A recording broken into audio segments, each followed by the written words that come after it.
Hello everyone, Dr. Beena here. Today's topic is citric acid cycle or TCA cycle.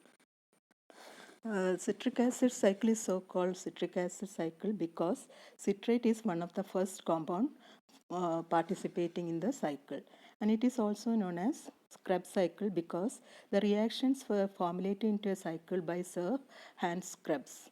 It is most commonly known as tricarboxylic acid cycle or TCA cycle due to the involvement of tricarboxylate, that is citrate and isocitrate. And it is occurring in the mitochondria, and it yields large quantity of energy in the form of ATP. So TCA cycle is the final common pathway for the aerobic oxidation of carbohydrates, lipids and proteins. Citric acid cycle is a cyclic metabolic pathway located in the matrix of the mitochondria. So the location of the site of citric acid cycle is the mitochondrial matrix. To start with, acetyl coenzyme A, 2-carbon acetyl coenzyme A combines with 4-carbon oxaloacetate and forms a 6-carbon citrate. That is the first step occurring in the citric acid cycle. Each acetyl group received from transition reaction is oxidized to carbon dioxide. That is, 2 molecules of carbon dioxide are produced by each turn of acetyl coenzyme A entering into the TCA cycle. Now, what are the functions of the citric acid cycle? It is the final common pathway that oxidizes acetyl coenzyme A to carbon dioxide. All the common pathway where the carbohydrate, lipids and the amino acids getting oxidized, and finally it is converted to acetyl coenzyme A, and that acetyl coenzyme A is converted to carbon dioxide. And it acts as a source for reduced coenzymes that provides the substrate for the respiratory chain and then produces ATPs. So you know what is a reduced coenzyme? It is either NADH2 or FADH2, which are produced during the cyclical reaction, which will act as a substrate for the respiratory chain, that is electron transport chain, where it is converted to ATPs, that is by oxidative phosphorylation, it is converted to ATP. So the main function is the production of ATP. It acts as a link between the catabolic and the anabolic pathways. That is why it is called the amphibolic pathway. It has both the anabolic pathway, that is synthesis pathway, and the catabolic, that is degradation of the various substrate into finally carbon dioxide and water. Then it provides the precursor for the synthesis of certain amino acids and also nucleotides. Examples of amino acids, that is non-essential amino acids, can be synthesized from the precursors of the or the intermediates of the TCA cycle, and similarly nucleotides, that mainly purine and pyrimidine nucleotides. Now we'll see what are the sources of acetyl coenzyme. You have studied the sources in various metabolic pathways. In glycolysis, glucose is first converted to pyruvate, and then pyruvate is converted to acetyl coenzyme A by the reaction pyruvate dehydrogenase reaction, where the pyruvate is oxidatively decarboxylated and produces acetyl coenzyme A. So this is major source of acetyl coenzyme A. Then from the fatty acid, as you all know, beta oxidation produces acetyl coenzyme A as the end product. Then from the ketogenic amino acids like leucine, or from the phenylalanine, tryptophan, etc., acetyl coenzyme A can produce, and that will enter the TCA cycle for the final oxidation or in the TCA cycle. Now in this figure also you can see the how the acetyl coenzyme is produced and how it is entering the TCA cycle, and from where it is converted to reduced coenzymes are entering in the electron transport chain, finally respiratory chain, that is the final production of ATP. Okay, so first you can see glucose by glycolysis it produces pyruvate, then pyruvate dehydrogenase acting on pyruvate and produces acetyl coenzyme A, one carbon dioxide is removed. Then fatty acid on beta oxidation produces acetyl coenzyme A. Then amino acids, that is ketogenic amino acids, usually produces acetyl coenzyme A. See, from all these three sources we are getting acetyl coenzyme A. Then, of course, it is it is present in the mitochondrial matrix and combines with oxaloacetate and starts the cycle. And during the course of cycle, the reduced coenzymes like NADH2 and FADH2 are produced, which are entering the respiratory chain and produces ATPs. Okay. Now, what are the sources of acetyl coenzyme here? So, it can be produced from the pyruvate, that is by pyruvate to oxaloacetate, pyruvate carboxylase reaction, you can get the oxaloacetate. And then you can also obtain from the amino acid aspartic acid, that is by transamination reactions, and also from malate you can get the oxaloacetate by malate dehydrogenase reaction. So the oxaloacetate is there. Then pyruvate is converted to acetyl coenzyme. Acetyl coenzyme can also be converted obtained from the fatty acid oxidation. So oxaloacetate combines with the acetyl coenzyme, that is 4-carbon oxaloacetate combines with the 2-carbon acetyl coenzyme to form the citrate, that is a 6-carbon compound. This is the starting point of the TCA cycle, or the first reaction in the TCA cycle. Okay. Now we have to study the steps one by one in detail. So the first step is formation of citric acid. Second is the formation of isocitrate. Third is the formation of alpha ketoglutarate. The fourth is the formation of succinyl coenzyme. And fifth, generation of succinate. Sixth is the formation of fumarate. Seventh, formation of malate. And finally, eighth step, that is the regeneration of oxaloacetate. So starting there is oxaloacetate, and finally after finishing the cycle in the eighth step, the oxaloacetate is regenerated.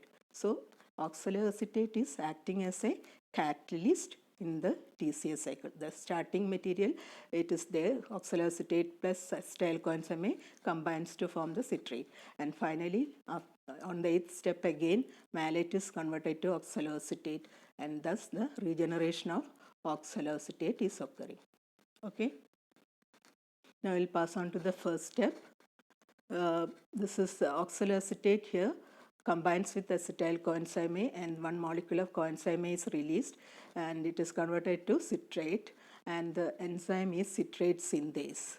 So 4-carbon oxaloacetate condenses with 2-carbon acetyl coenzyme to form 6-carbon compound citric acids by the enzyme citrate synthase. So the first enzyme in the TCA cycle is citrate synthase, and it is actually an irreversible reaction, but can be reversed by the ATP citrate lyase enzyme, which releases acetyl coenzyme for the fatty acid biosynthesis. You have studied fatty acid biosynthesis, right? So there the starting material is acetyl coenzyme.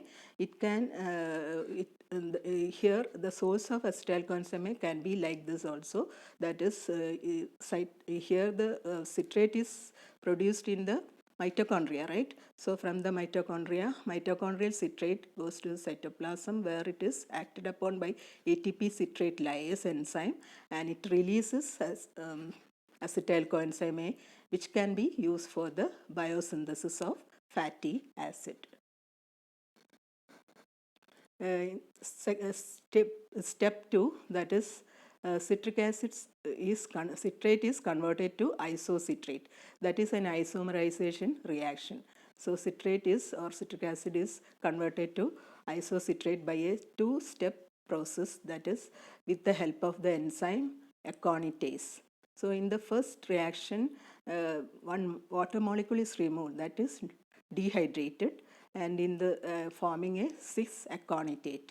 That is immediately taking one more molecule of water, and that is rehydrated, and again the same enzyme aconitase is acting, and it produces isocitrate. So the citric acid is isomerized to isocitrate in the second step. So in this step, there is an inhibitor. Inhibitor, you know what is an inhibitor of an enzyme. So here the inhibitor is fluoroacetate, which is acting on the aconitase enzyme. This fluoroacetate is acting like a non-competitive inhibitor. You have studied various types of inhibition in the enzyme. So non-competitive inhibitor, uracetate is a non-competitive inhibitor of the aconitase enzyme. Okay, remember that you have to write the inhibitors while writing the regulation part. So the second step, we have synthesized isocitrate. Now the third step, that is isocitrate, is first dehydrogenated by the isocitrate dehydrogenase using the coenzyme NAD, and NADH plus H is released, and the product formed is oxalosuccinate. Now the oxalosuccinate is spontaneously decarboxylated by the same enzyme isocitrate dehydrogenase to produce alpha ketoglutarate. So first there is dehydrogenation and then decarboxylation. So the enzyme is isocitrate dehydrogenase. So here NAD is required, and then one molecule of carbon dioxide which is coming from the acetyl coenzyme A is released. Okay, so remember the first step where the carbon dioxide molecule is released, and again NADH plus H is formed. What is the role of this NADH plus H? It is going to the electron transport chain where it is converted to 2.5 molecules of ATP. One molecule of NADH plus H will produces 2.5 molecules of ATP in the electron transport chain with the presence of oxygen and oxidative phosphorylation. Okay, now remember these 2 points, that is NADH plus H is going to the ETC and produces 2.5 molecules of ATP, and 1 molecule of carbon dioxide is released, and the isocitrate is converted to alpha ketoglutarate. First it is converted to oxalosuccinate, then spontaneously decarboxylated to alpha ketoglutarate. So the NADH generated in this step is later oxidized in the ETC to form the ATPs, that is 2.5 ATPs, and 6 carbon isocitrate is now converted into 5 carbon alpha ketoglutarate, and 1 carbon atom is released as carbon dioxide. Okay. Now the fourth step, where the alpha ketoglutarate is converted to succinyl coenzyme A by the enzyme alpha ketoglutarate dehydrogenase. You might have heard about this enzyme. Just like pyruvate dehydrogenase complex, it is a multi-enzyme complex requiring 5 isoenzymes, and it contains 3 enzymes. PDH also you have studied 5 coenzymes are there and 3 enzymes are. Just like that, alpha ketoglutarate also is, dehydrogenase also is acting on the alpha ketoglutarate and produces succinyl coenzyme. So what are the requirements? Coenzymes which is required is TPP, lipomide, coenzyme A, NAD and FAD. These are the coenzymes required for the alpha ketoglutarate dehydrogenase enzyme action. So here coenzyme A is coming. That is, we have coenzyme A is produced in the first step itself. That is oxaloacetate to acetyl plus acetyl coenzyme A to form the citrate. 1 molecule of coenzyme A is released. That coenzyme A comes in this reaction and release 1 carbon dioxide molecule again. So the second carbon dioxide is coming, releasing in this step. That is alpha ketoglutarate to the succinyl coenzyme. Again here NAD is taken up in presence of TPP, lipomide, etc., and it is converted to NADH plus H. Again this NADH plus H is entering the electron transport chain where it is producing 2.5 molecules of ATP. So remember, in this step again there is production of carbon dioxide and also production of 2.5 molecules of ATP. So there is again an inhibitor acting, that is arsenate. Arsenate is the inhibitor which is acting, and it is acting as a non-competitive inhibitor for the alpha ketoglutarate dehydrogenase, and that also we have to mention while writing the reaction. So the alpha ketoglutarate is oxidatively decarboxylated to succinyl coenzyme A, and 1 molecule of carbon dioxide is released, and NADH going to the ETC producing 2.5 molecules of ATP, right? So in this reaction I have shown just to understand the multi-enzyme complex reaction, just like PDH, alpha ketoglutarate requiring TPP, the thiamine pyrophosphate, lipomide, coenzyme A, FAD and NAD as 5 coenzymes, and finally it is producing succinyl coenzyme A. Now, the fifth step is succinyl coenzyme A is converted to succinate by the succinate thiokinase, and it is one important thing about this reaction is it is a substrate level phosphorylation step.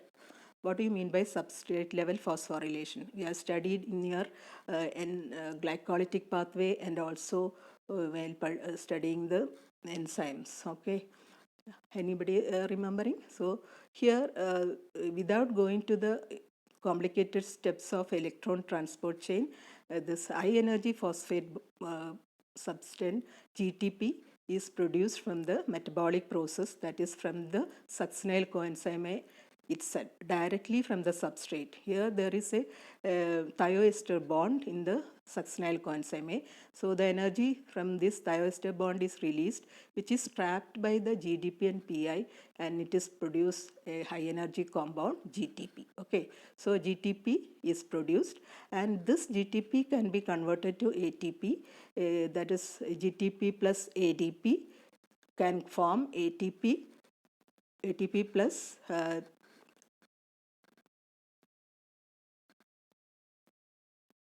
ATP plus GDP. Okay, so the GTP, one molecule which is formed, can be converted to ATP. Remember, so here again one more molecule of ATP. So now we have synthesized 5 molecules by 2 reactions in NADH, and here from the GTP one more molecule. So altogether there is 6, isn't it? So the substrate level phosphorylation, whereby high energy phosphate GTP is generated from the energy trapped by the thioester bond of the succinyl coenzyme A. GTP is then converted to ATP. Okay. Then the sixth step, where the succinate is converted to fumarate by the enzyme succinate dehydrogenase, where the FAD is the coenzyme. So FAD is converted to FADH2, and it is going to the electron transport chain, produces 1.5 molecules of ATP, not 2.5. It is FADH2 produces only 1.5 molecules of ATP. So now this is plus 6.6 plus this 1.5, 7.5 molecules of ATPs are now synthesized, right?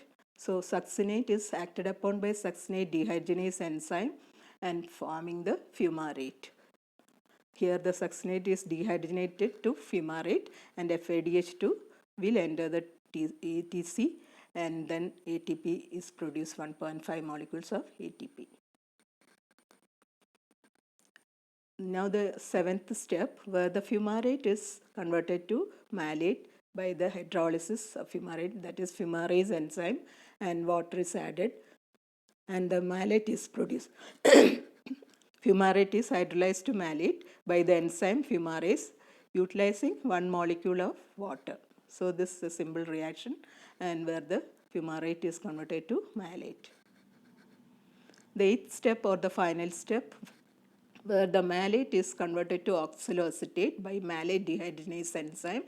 Again the coenzyme is NAD. NAD is converted to NADH plus H plus, and it is going to the electron transport chain, where it is converted to 2.5 molecules of ATP. So 7.5 molecules of ATP we have already studied.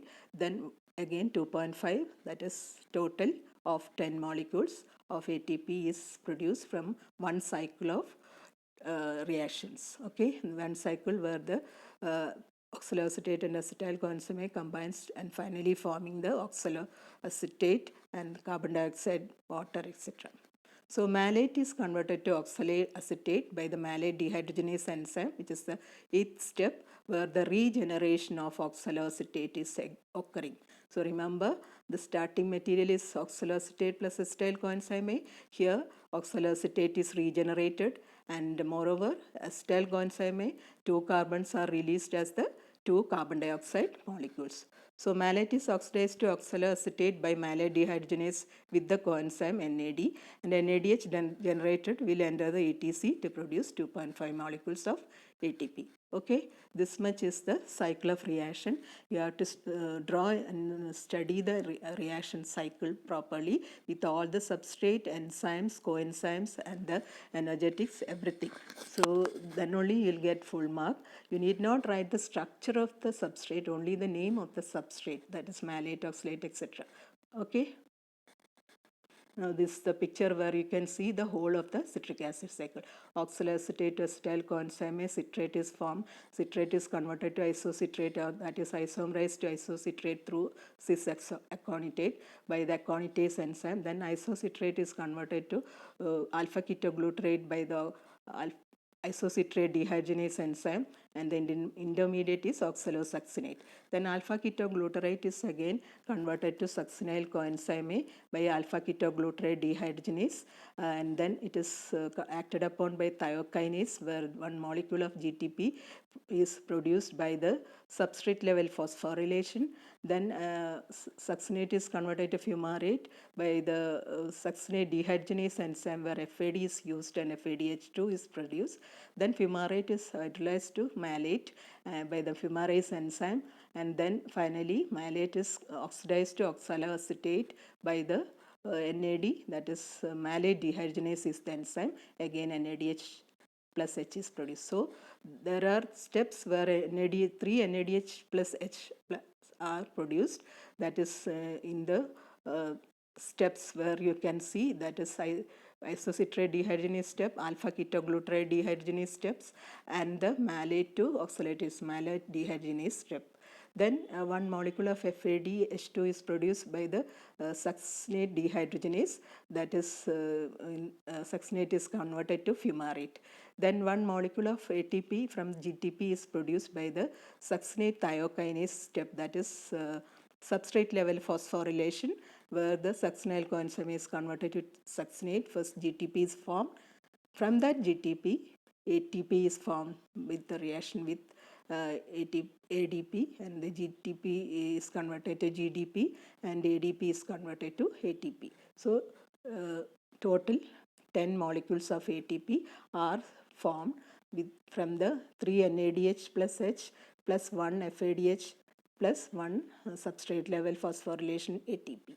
Okay, this much you have to study, and the steps where the carbon dioxide is released, that is isocitrate dehydrogenase steps, and this the first one. Then alpha ketoglutarate dehydrogenase is the second step. Then the succinate coenzyme succinate dehydrogenase step, that is again one inhibitor is acting, malonate. Malonate, you have studied the competitive inhibitor malonate, which is the competitive inhibitor of succinate dehydrogenase, where succinate is converted to fumarate. That also you have to mention. So in this half part of the figure, you can see acetyl coenzyme, that is 2 carbon entering the cycle. These carbons are released as carbon dioxide in the steps 3 and 4, that is isocitrate dehydrogenase reaction and alpha ketoglutarate dehydrogenase reaction. So acetyl coenzyme is completely oxidized by the time where the cycle reaches the alpha ketoglutarate. So when it reaches the reaction of alpha ketoglutarate, it completely oxidized. Acetyl coenzyme completely oxidized, and 2 molecules of carbon dioxide is released. So in this figure, you can see all the reactions plus all the inhibitor, that is regulators, physiological regulators, and also the energetics, mainly the energetics, where NADH is produced in the third step, and then it is going to the electron transport chain and producing 2.5 molecule. Again in alpha ketoglutarate dehydrogenase step, 2.5 molecules are released. Then one GTP is produced, and again FADH2 is going to the electron transport chain producing 1.5 molecules of ATP, and finally that is malate dehydrogenase reaction, step reaction, where the NADH plus H is produced, which is going to the electron transport chain and producing again 2.5 molecules. So totally 10 molecules of ATP. Remember, don't make mistakes. One cycle of reactions of TCA cycle will produces 10 molecules of ATP. Okay. So the reactions are shown separately here. That is steps also, number of the steps. That the third step, isocitrate to alpha ketoglutarate. NADH plus H is the coenzyme formed and it produces 2.5 molecules of ATP. Fourth is the alpha ketoglutarate and converted to succinyl coenzyme A by alpha ketoglutarate dehydrogenase. NADH plus H is formed and it is producing 2.5 molecules of ATP. Then fifth is the succinyl coenzyme A to succinyl thiokinase, where this is the substrate level phosphorylation from the succinyl coenzyme A. The energy released is taken up by the GDP to form the GTP, and that is converted to ATP. So one ATP is formed. Then succinate to fumarate, succinate dehydrogenase reaction, FADH2 is produced, which is producing 1.5 molecules of ATP. Then malate to oxaloacetate by malate dehydrogenase, NADH plus H is produced, which is going and producing 2.5 molecules of ATP. So total of 10 molecules. Understood this much? Now this is the stoichiometry of the citric acid cycle. So what are the compounds used for entering the cycle, and finally what are the products? So the first product substrate is oxaloacetate and acetyl coenzyme A. Then all these coenzymes, that is FAD, 3-NAD, then GDP plus PI, all these are required, utilized in these reaction cycles.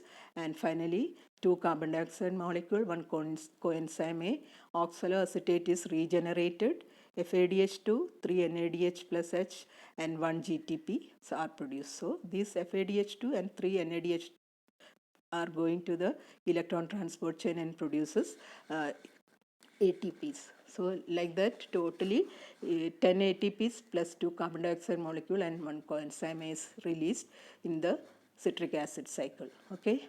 So remember, starting material is oxaloacetate and acetyl coenzyme, and finally it is converted to carbon dioxide, and then it is also producing energy, 10 ATPs.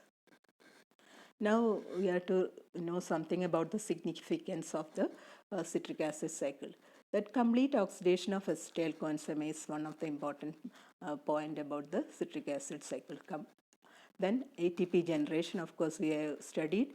It is the final common oxidative pathway, that also we studied. Then integration of metabolic process, various metabolic pathways that we are going to see. And fat is burned under the wick of carbohydrate.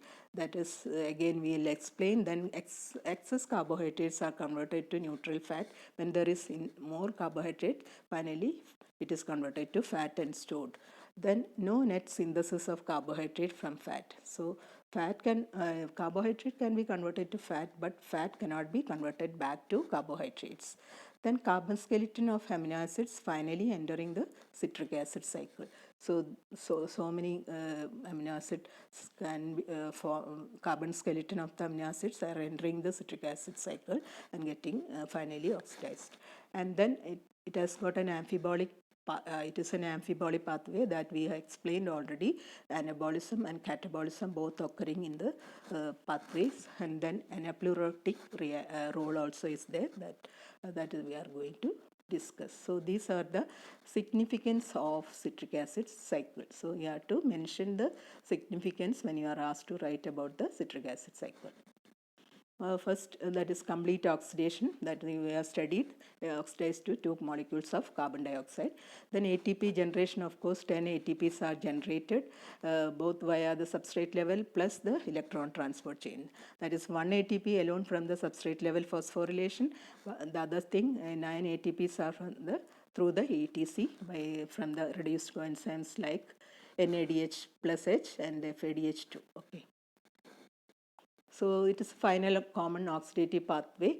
So you can see various molecules, biomolecules entering the pathway and getting oxidized. So here glucose through pyruvate, either it can be converted to acetyl coenzyme A or it can be converted to oxaloacetate. Then tryptophan through alanine, it is going to form the pyruvate by transamination. Then it is converted to oxaloacetate and entering. Then aspartate is transaminated to oxaloacetate. You have studied what is transamination, and then here the amino acid, one alpha amino group of aspartate is given to a keto acid to form the another amino acid and a keto acid. So aspartate is on transamination produces oxaloacetate. Then phenylalanine tyrosine, it is forming fumarate and acetoacetate, and which may enter the citric acid cycle. Then certain ketogenic amino acids like valine, isoleucine, methionine, amino acids like valine, isoleucine, methionine, and threonine through propionyl coenzyme will produce succinyl coenzyme enter the TCA cycle. Similarly, odd chain fatty acid oxidation will produces propionyl coenzyme that also is converted to succinyl coenzyme and enter the TCA cycle. Then arginine, histidine, and proline through glutamate, and it is glutamate is transaminated to alpha ketoglutarate and entering the pathway. So these are the things entering the pathway, that is influx, or and where it is finally oxidized and converted to carbon dioxide, water, and the production of ATP.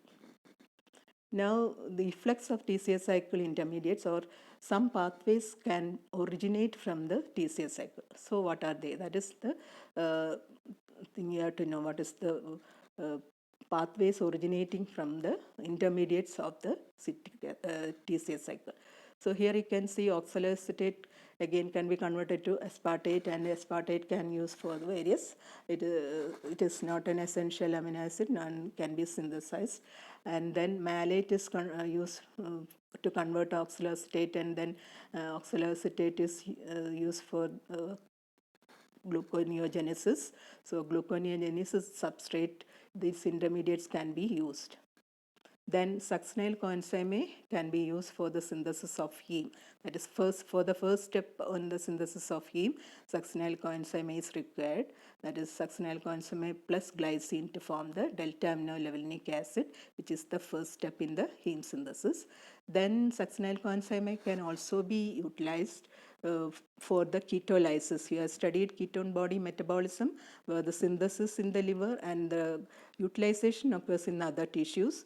With the help of the enzyme thiophorase, succinyl coenzyme combines with acetoacetate to form the acetoacetyl coenzyme, which is then utilized by the various tissue by splitting into two molecules of acetyl coenzyme, which finally enter the TCA cycle and produces energy. Okay, so that is the ketolysis.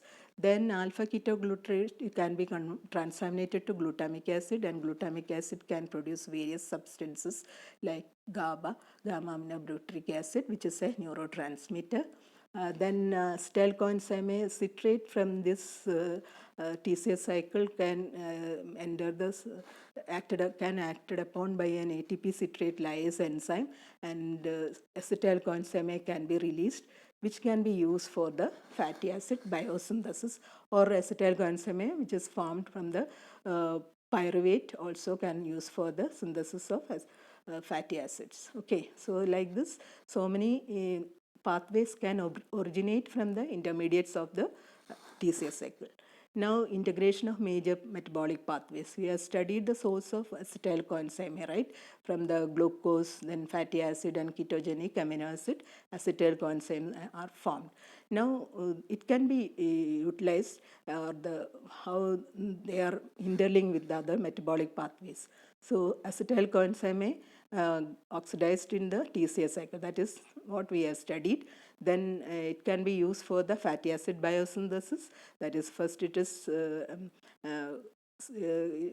starting material of fatty acid biosynthesis is acetyl coenzyme.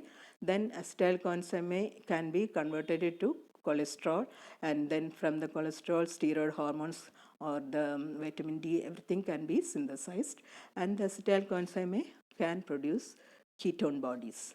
So in starvation and all, the ketone bodies are important, and for the energy and all. So these are the method by which integration of major metabolic pathways occurring. Okay. Now, fat is burned on the wick of the carbohydrate. What is the meaning of that? The oil in the lamp alone cannot be lightened, isn't it? So, if there is a oil in the lamp without a wick, what happens? It cannot be lightened. So, a flame should be there. Even if the flame is there, need a wick. What is that wick? For the complete oxidation of acetyl-CoA, it needs the help of oxaloacetate. So the oxaloacetate is acting as a, and it is needed for the complete oxidation of this acetyl-CoA. So it is acting as a wick, and then the major source of oxaloacetate is pyruvate. So we have seen already the oxaloacetate is produced from the pyruvate by the pyruvate carboxylase reactions.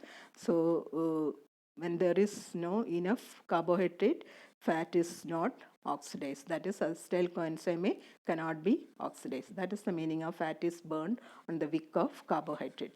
So here the wick is oxaloacetate. Then excess carbohydrates are converted to neutral fat. Okay. So how it is occurring? When there is plenty of carbohydrate, glucose is converted to pyruvate by glycolysis. Then it is converted to acetyl-CoA by the pyruvate dehydrogenase enzyme. Then acetyl-CoA is converted to fat, that is fatty acid biosynthesis occurs, and like that excess carbohydrates are converted to fat and stored as the neutral fat in the adipose tissues. Then PDH reaction is irreversible. So fat cannot be converted back to glucose. The source of acetyl-CoA is from pyruvate, right? So if the reaction is reversible, this can be converted back to glucose. But here the PDH pyruvate dehydrogenase reaction is irreversible. So acetyl-CoA never can be converted to glucose, or the fatty acid never can be converted to glucose. That you have to remember. That is, carbohydrate can be converted to fat, but fat cannot be converted to carbohydrate. Okay. So you can see here glucose pyruvate PDH reaction acetyl-CoA fatty acid. So from carbohydrate fat is produced. When fatty acid is there, it can be converted to acetyl-CoA beta oxidation, and it enters the TCA cycle and produces carbon dioxide, but it cannot go to the formation of glucose. Okay, why? The acetyl-CoA fully is oxidized in the TCA cycle. Okay, there is nothing behind, only the oxaloacetate is remaining after the cycle. So no net synthesis of carbohydrates from fat. Again shown here, carbohydrate converted to fat, but fat or acetyl-CoA cannot be converted to fat. Fat or acetyl-CoA cannot be converted to carbohydrate. Fat cannot be converted to glucose. Amphibolic pathway, that is both catabolic and anabolic. Amphi in Greek means both. It has got dual function, both catabolism of carbohydrate, fatty acid and amino acids, and also anabolism occurring. What is anabolism? It is providing intermediates for the synthesis of many compounds required for the body, which are important compounds are glucose, that is by gluconeogenesis, then transamination, that is non-essential amino acid can be synthesized, and fatty acid synthesis can occur, then heme synthesis, that we have already explained, succinyl-CoA used for the heme synthesis. Okay. So that is the anabolic part. Then what is the meaning of anaplerotic role? Anaplerotic role means filling up role.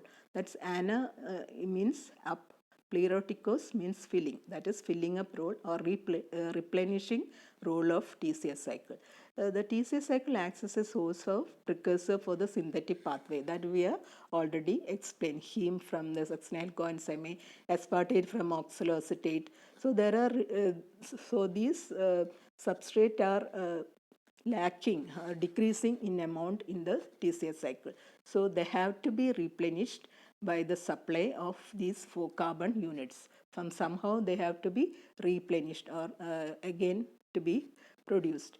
So examples are these filling up reactions, that is pyruvate can be converted to oxaloacetate, glutamate can be converted to alpha ketoglutarate, and aspartate can be converted to oxaloacetate. That is these two reaction, glutamate and aspartate on transamination can be converted to alpha ketoglutarate and oxaloacetate.